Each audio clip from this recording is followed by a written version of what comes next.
Before we get started, I just want to let you know that my guest on this episode speaks about child sexual abuse and attempted suicide, and give you the option to skip to another episode if you're not in the right place to listen to this one right now.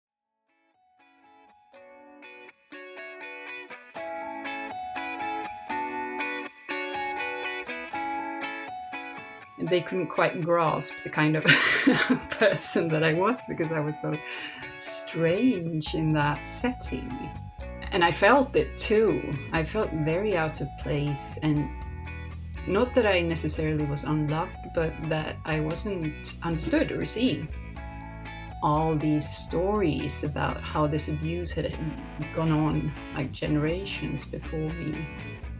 I found myself locked up in a psychiatric ward because I was considered a danger to myself. I was in such bad shape, which was true. I was attempting suicide and so on. All of those pieces of me that had been considered too much and strange and weird, like in higher education, they were so welcome. Like this deeper writing, this deeper level of expression, it not just writing really, but any expression, when you can stay grounded and stand grounded in yourself and look at the world from the inside out. Support is essential for this work. Support like from like-minded people, from people who are on the same path as you. Hi, I'm Claire, founder of Creativity Found, a community for creative learners and educators, connecting adults who want to find a creative outlet with the artists and crafters who can help them do so with workshops, courses, online events and kits. For this podcast, I chat with people who have found or refound their creativity as adults. We explore their childhood experiences of the arts, discuss how they came to the artistic practices they now love, and consider the barriers they may have experienced between the two. We'll also explore what it is that people value and gain from their newfound artistic pursuits, and how their creative lives enrich their practical, necessary, everyday lives. My guest for this episode is Anna Lovind, who grew up in rural Sweden and, from an early age, found solace in reading and writing. It wasn't until much later that Anna realised that writing could be an enjoyable aspect of life, and that she could help others on the complicated path to understanding and utilising their own creativity. Hi Anna, how are you? Hi, I'm good. I'm happy to be here talking to you. Thank you, and me too. You have a course, a community and a book all called The Creative Doer, and writing is perhaps your expression of choice, although obviously we know that's not necessarily the only creative outlet that a person would have. But when you were young, writing was more of a necessity than a pleasure. Can you tell me about that time? Yeah, sure. So, yes, I learned to write really early, read and write, and it quickly became my most important means of, I don't know, I think expressing myself for sure, but even more just processing things, letting off steam, dealing with life. I am autistic, and speech never came easy for me, especially not as a kid. So writing became this refuge. And since our family situation back then was pretty dysfunctional in so many ways, and I was abused sexually by someone who was in my family then. And I had no words for that. You usually don't when you're really small. I had no words for that, but writing, I started writing poetry really early, and I think I did express that, like the anguish and the sense of despair and vulnerability that I felt. It's all there in those poems if you know what to look for, but no one did, of course, back then. So they just thought me like a curious like what's that expression when you're sort of old but you're still a kid? Yeah.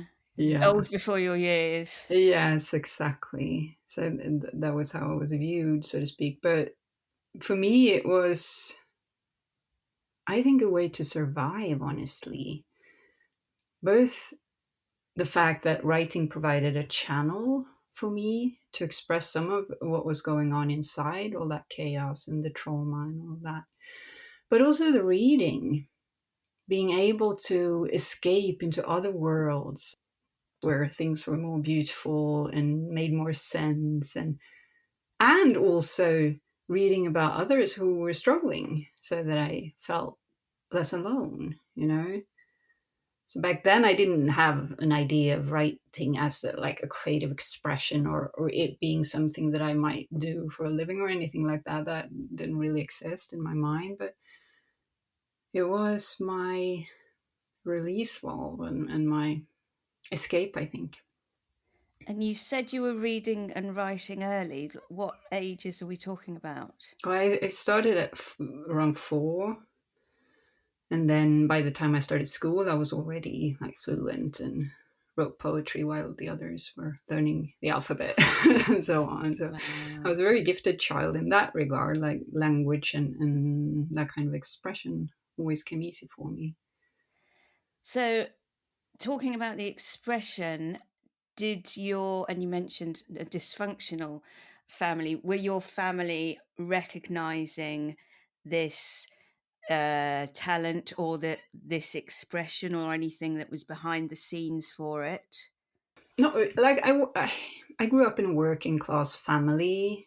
No one in my family had ever gone to university or anything like that. Everyone had very simple jobs like cleaning and, you know, blue collar jobs. And like we were lots of kids. We're all in all 8 siblings. And I was a bit of a curiosity almost. Like they called me the philosopher, and there was some kind of pride, I think, in this gifted child. Like, look at the poetry, look at what she's doing. But it was almost like as if from a bit of a distance, as if they couldn't quite grasp the kind of person that I was, because I was so strange in that setting. And I felt it too. I felt very out of place, and not that I necessarily was unloved, but that I wasn't understood or seen. I grew up also like it's a small town, tiny rural area where I didn't fit in. I really didn't. And these days, that's fine. Like I'm able to create my own world and have found so many kindred spirits along the way, and so I don't feel strange as in wrong, more like strange as in something beautiful and interesting. Yeah.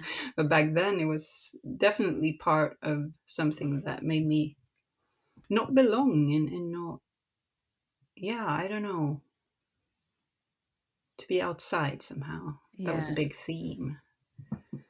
So now you feel that that is right, but are you saying then that it was wrong? You felt wrong. I did. This is something that I now look back on with feminist glasses on, but I was like very intelligent in that. It was so easy for me. School was so easy for me, learning and remembering and expressing, and all of it was so easy. I was really intelligent. I was also kind of cute, pretty girl. I was considered to be that in my small town, and also a bit strange. And all of that, it's too much, for a girl. It's too much. It makes people uncomfortable. You're not supposed to stand out like that. You're not supposed to be too intelligent or too. And if you are, you're certainly not allowed to be aware of it, so to speak. Uh, and with the autism and everything, I struggled a bit with social interaction. So I wasn't able to be likable. So I was this really intelligent, bright, strange, too much too Yeah. serious, too much everything, and it wasn't always looked upon with kind eyes, so to speak. I mean, it's again, this is something that I can handle now, but then I couldn't. As a kid, you just want to belong, really. Yeah. And on top of that, or rather in the background to that, there's this history of sexual abuse as well. Were you able Yeah. to tell anybody about that?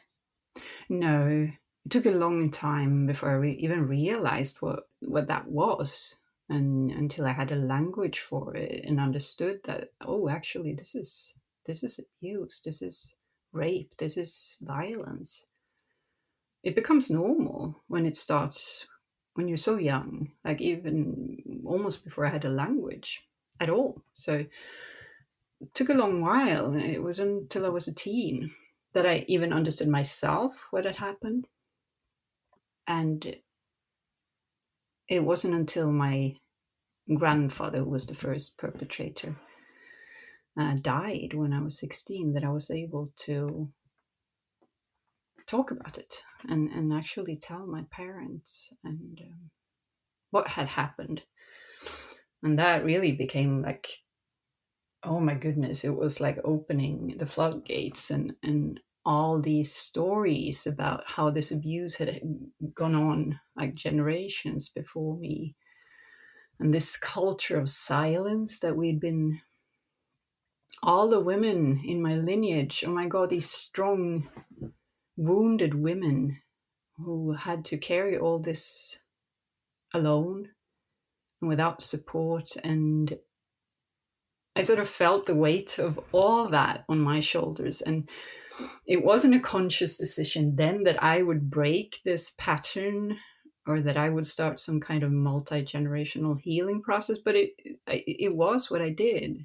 I did break that pattern when I actually spoke out. And it allowed other people around me to also come forward and share their experiences. And it did start a process of healing that then went on for many years to come. But at first it got worse, as it usually does. When you first open the doors on something that has been thoroughly repressed for a long time, then first there is even more pain, even more chaos. And so it took a long while before that healing felt like healing, looked like healing. At first it looked like just chaos and destruction, really. Just because you sort of open the doors to these stories, and like, even though you're not accused of lying or anything, because I wasn't, and I'm so grateful for that, it doesn't mean that in like the people around you are able to handle it or know how to handle it when the passion for so long has been to keep quiet and to just carry on and to just ignore. And I think this is true for many families who have to deal with stories like this, that we don't have the tools. Like, we don't have the resources available to do that. So it's quite a burden for the child or the young person or even the adult who takes on that responsibility of starting this process, because it's not easy and it's not always welcome necessarily. And yeah, yeah, intense. Yeah. The extra burden, as you say, the realization that there are other people in the family that had experienced what you, and they were silent as well, and they had been experiencing it and keeping quiet. I can just think that's a whole heavy load on everybody, and a release that probably, like as you say, is not, it's not easy to handle. You don't know how to handle it.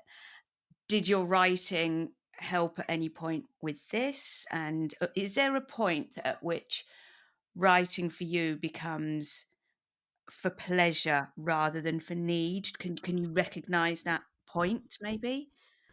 Yes, I can. Like, it there was a specific turning point when I look back, when I was 18. Like it was 2 years after I shared about this, and I found myself locked up in a psychiatric ward because I was considered a danger to myself. I was in such bad shape, which was true. I was attempting suicide and so on. But that was sort of rock bottom when I look back. For a while around that time, I just lost writing altogether. I feel like I lost my voice. There was like there were no words to express what was going on at that point. To even to escape, or there wasn't any escape available, basically. But after that, after I was slowly starting to rebuild my life, and I had support of a therapist, and I moved away from where I grew up and started, or I started back with school really because I dropped out. And like I found all of those pieces of me that had been considered too much and strange and weird, like in higher education, they were so welcome and they were celebrated even. And so that first became a safe space for me to use these talents. And I mean, the academic writing is not exactly, or not necessarily creative, but there was something in it that allowed me to open the doors to those gifts and start to take pride in them even. And eventually I got really interested in that creative process. When you bring something from an idea into form or into words, into stories and so on. And like where my education took me, and I eventually found myself as an editor at a publishing house, and I started to really explore what is this thing, why are we even feeling this drive to express ourselves, how does this creative process work. And at that point I began to be able to write, not just as the journaling, the dumping emotions onto paper and so on, but rather like exploring my voice intentionally, like trying to, well, honing my skill for sure, but even more so to just go deeper into who am the I that is wanting to express herself. And as like I was healing from the trauma and the abuse and all of that, I was also able to access more of my body, to be more present in my body, which had before basically felt like a war zone. And now I was able to be more present with myself. And that is truly the key, I think, to like this deeper writing, this deeper level of expression. Not just writing really, but any expression, when you can stay grounded and stand grounded in yourself and look at the world from the inside out, so to speak. Because you can string together elegant sentences and be an accomplished writer just writing like intellectually from your head. But if you want to create something that people feel, that people feel in their bodies, that makes the hairs on the arms stand up and, make your heart beat faster and so on. And that has to come from your body. That has to come from that embodied place. As I felt more safe in myself, I was able to explore that level of expression more and more, and to deepen my own relationship to my voice and my writing. And that happens sort of in parallel to the way my career, I hesitate to use that word because it doesn't look like a career, it's just a mess, a messy progression that has led me here. But, looking back, I can see that this is reflected in my work as well. Like I started out, in the business of producing books, basically. And now I'm very much invested in my own business, exploring ways for women particularly, to own and wield their creative power in that authentic and true and wild way that I know is available for us if we dare to dive into it. It sounds like you've gone from the poor little girl who, and I don't mean in that derogatory, I mean the little girl who didn't understand herself, didn't understand why she didn't fit in, plus everything else that was going on around, to growing into being able to understand yourself and know that it's okay to be who you are, and Yeah. bring that out, and all of this journey in exploring it, and writing has really not helped you go through it, but been a big part of becoming grown up Anna, who is Anna for herself, as herself. Yeah. So do tell me then about the mess of of career. So you went to university, you went later than often people do because of everything that had happened. Tell me about your experiences and how that led to this career, and how that working life was for you. Yeah. In university, I didn't know for a long while what it was that I was going to study. Like I had no plan or anything, but I was always, of course, drawn to literature and language. And so eventually I majored in that, and I was encouraged to stay within the academic world and continue and go on to do research and so on. But I did feel a pull. Like at that point, towards the end of my education, I had understood that actually you can work with writing. You can like make books. That's a whole line of work, a profession. And so I sort of decided I want to try that and see what happens. I started out freelancing as an editor and all of that, but I was headhunted quite quickly to a big publishing house, and I worked as an editor and eventually as an acquiring editor, and it was great. And there was this really, like, my boss made it very clear that there's a career path ahead of you here. You have all the possibilities. And I was good at it. I was really. I felt very like confident in my role as an editor and as a coach to these writers, and that whole world. I felt safe and at home there in so many ways. But this was a huge publishing house. It was like this big open landscape, very modern layout. It was like expected to be in certain hours. It was a commute. I had to live in the big city because that's where the publishing industry is. And all of this, like, that didn't really work for me. I didn't know why at that time. Now I do. It's because I'm autistic and I'm super sensitive to so many of those parts of the way the work life is structured, and that whole social interaction thing that comes with being in a big workplace. Like that, it was just so exhausting. I didn't have the words for that then, but I felt it. I felt it very strongly, and I also had this really strong longing to go back to a quieter place to live, to go back to a place where I was more in touch with nature on a daily basis, and all of that. So all of those things pulled together, and I also, like, I'd become a mom at that point, and I wanted that for my kids as well. So eventually that led to me quitting this promising career and heading off back to a rural area, living by the forest. And the only way for me to support myself there was to go back to running my own business, really, because the opportunities for jobs here are limited. So that was the next step, and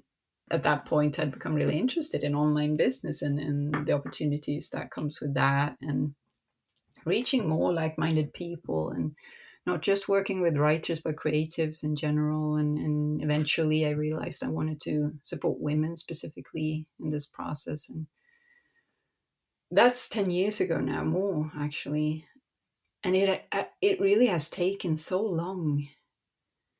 It looks like, if you tell that story really quick, Like I gave up the beautiful career, moved to the countryside, built this online business. It sounds so beautiful and successful and all of that, but oh my goodness, it was so hard. And there's been so much work that has gone into it, and it has taken so many years. And I've had another baby in the process, and you know, all sorts of health challenges, and you know, life just goes on as well alongside all these big, beautiful plans. Like now I'm at a place with my work where I feel like I'm like I really know what I'm doing. I've done this for more than a decade now, and I'm really grounded in it. And I feel like my messaging and my teaching is maturing and deepening. Also with me aging, like I'm 44 now, and I'm stepping into a new phase of being a woman. The fact that women's voices and women in general seem to like disappear almost from from the public arena at that time, because either we exist as young and beautiful or as like grandmothers, or but there's this whole area in between that I'm entering right now, and where I really feel like that's where, my god, like that's where we have access to some quite extraordinary power and space in our lives, and like the experience and capacity to actually do something with it. So I'm very passionate about that aspect of it too, encouraging women and supporting women in remaining visible and claiming the space that we don't really have in our society right now, but that we should have. We definitely should have. Can I ask, at what stage did you realise that you were autistic? Well, that came rather late. I realized it, as so many adult women do, because my daughter showed those same symptoms and had the same problems that I did growing up. Only now there's so much more awareness about this. And I learned as much as I could about it. I made sure that she got like an evaluation process, and the you know the school is working with us to support her and so on. And in that process I realized that, like, this is me. This is exactly what I did, and still to some extent struggle with. And well, after we'd sort of finished her evaluation process, my doctor suggested that we start one for me as well, and it was fairly quick and fairly straightforward. And I'm autistic, and I also have ADHD actually, and very uneven, which is a challenge in this world. I'm not well rounded in any way, shape, or form. Edgy person, perhaps, but but it's incredibly helpful to understand this. I'm still in the process of really grasping what this means in a practical sense in my life and in my work and all of that. But it's incredibly helpful. It has removed so much shame for me, so much self-blame. You know, like, why can't I be or do this or that? And it's just, well, actually I can't, because, you know, there's an explanation. And that is so very helpful. And I can also see how many of my gifts also come from there. There are challenges that comes with these kinds of neurodivergent brains, but there are also gifts. And so I'm really looking forward to understanding this more and exploring what it means. Yeah. Your outlook is very positive, but everything throughout your whole story is being related back to things that maybe you didn't understand and now you do. Yeah. Creativityfound.co.uk is the place to go to find workshops, courses, supplies, kits and books to help you get creative. So if you're looking for your own Creativity Found experience, go have a browse to see what's on offer so far. And if you can help adults to find their new creative passion, please get in touch on social media or through the contact details on the website. Do tell me more about were calling it practice. I know I've mentioned the term, the creative doer. Do tell me more about the whole process of when you moved from that career and what started then in comparison to what is now. Well, first I was really focused on helping people through the practical steps of the creative process that I saw repeated over and over again in the people I worked with. Like, how can we create supportive creative habits? How can we plan in a better way? How can we deal with procrastination and blocks and all of that happens along the way? And how can we make sure that we actually finish what we started and so on? And those are still things that I teach, central things, because like we do need to know how to plan our work, and we do need to form and cultivate supportive habits and so on. But these days I am more focused on what comes before that and what comes after that, so to speak. And what comes before that is understanding what are the resources available to me. If I'm going to do a planning for this project that I want to execute, I need to know how much time, energy, space, support do I have available for it. Otherwise, that planning is basically just going to be dreaming. It's just going to be wishful thinking. Most of us don't get real about this first because it can be challenging, and especially for women in midlife with caretaking responsibilities, sometimes both for aging parents and for young children, and who carry most of the emotional and cognitive labor at home, being like sort of the spider in the web, and all of that, as well as on work, actually, because that is expected of women. We need to be very real about where our energy is going, where our time is going. Is it possible to relocate some of it? What is non-negotiable? What is just something that we do out of habit, and so on? And look at, okay, given all of this, what do I have available? And then create a planning based on that. And we don't want to do that because it might turn out that we just have 1 hour a week for this work right now. That might change, but if we don't do that, whatever we plan is not going to be doable and sustainable for us. And that is what happens for most people. They make this really optimistic plan, and 2 weeks later they have no way of following up with it because it wasn't grounded in their reality. And also, like, the creative process that I teach is really a co-creative process. It's really so much about listening to inner guidance, to explore what happens when we allow like the creative force to get to work through us. Because that's when it gets really juicy, that's when these really strange and extraordinary things happen. And it's also when we feel more supported in the creative process, because it's not just us and our limited powers.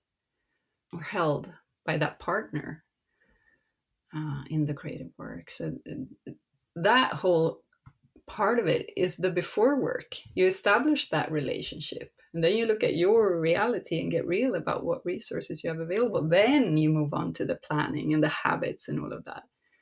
And then to be able to do this work long term, how do you sustain it? Because we can make a rush for a deadline if needed, but we're not going to be able to sustain that work. And what do we do afterwards when we sort of collapse in burnout because we drained ourselves of all the available resources? And again, it's something that most of us don't reflect upon, really. How do we fuel our work? How do we fuel ourselves so that we create from a place of fullness and overflow even? So that we don't deplete our own resources every time we get to work. We don't end up drained and burnt out, which is also what is true for so many of us. We go into it and we just pour everything we have into it, but we forget to pour into ourselves along that journey. And if like, we all know where that's going to end up. If you just keep pouring, you'll end up empty.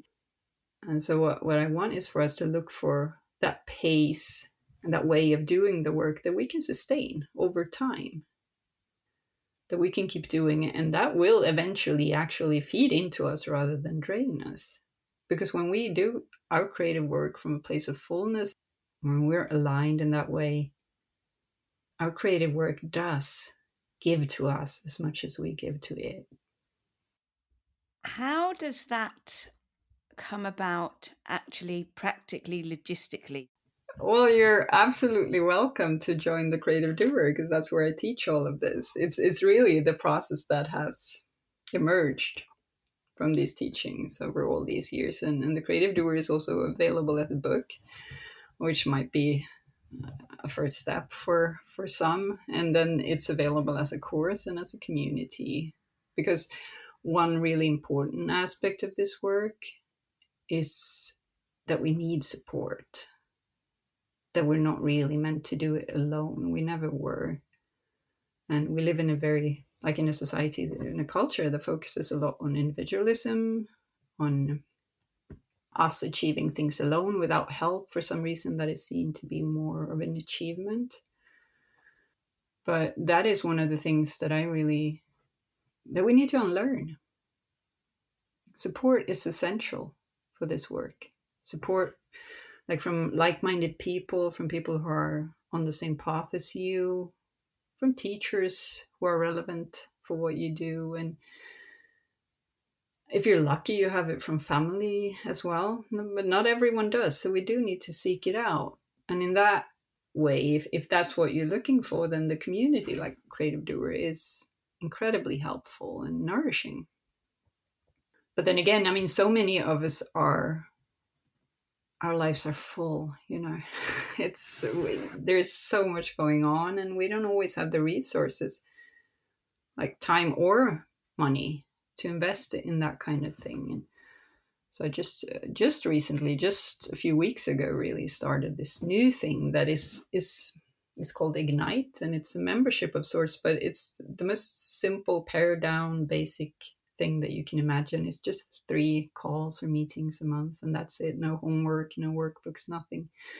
And the purpose of it is really just to connect, to reconnect, and to remember who we are and why we do this work, and to get that dose of inspiration and fuel that most of us don't have access to the extent that we would need. So those are the ways that you can work with me.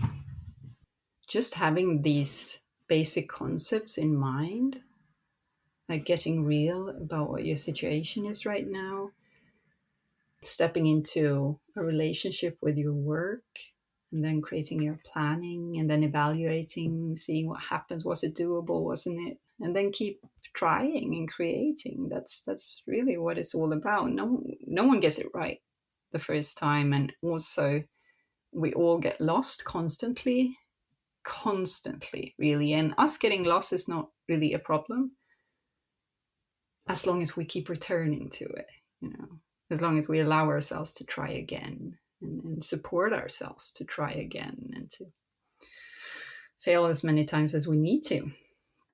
We talk about that a lot. Failing, doing it wrong, and it not mattering, and not worrying about trying it, to try it, and it doesn't matter what the outcome is. How can people connect with you? Let's get back to a practical level again. How can people connect with you? Well, they can find me on my website, which is simply annalovind.com, my name.com. Same name on Instagram. And my book you can find in most online stores, wherever you usually buy your books. You can find the ebook on my website as well. So those are some places to start. Fabulous. Thank you so much, Anna. It's been an amazing talk today. Thank you. I really enjoyed talking to you. Thanks so much for listening to Creativity Found. If your podcast app has the facility, please leave a rating and review to help other people find us. On Instagram and Facebook, follow at Creativity Found Podcast, and on Pinterest, look for at Creativity Found. And finally, don't forget to check out creativityfound.co.uk, the website connecting adults who want to find a creative outlet with the artists and crafters who can help them tap into their creativity.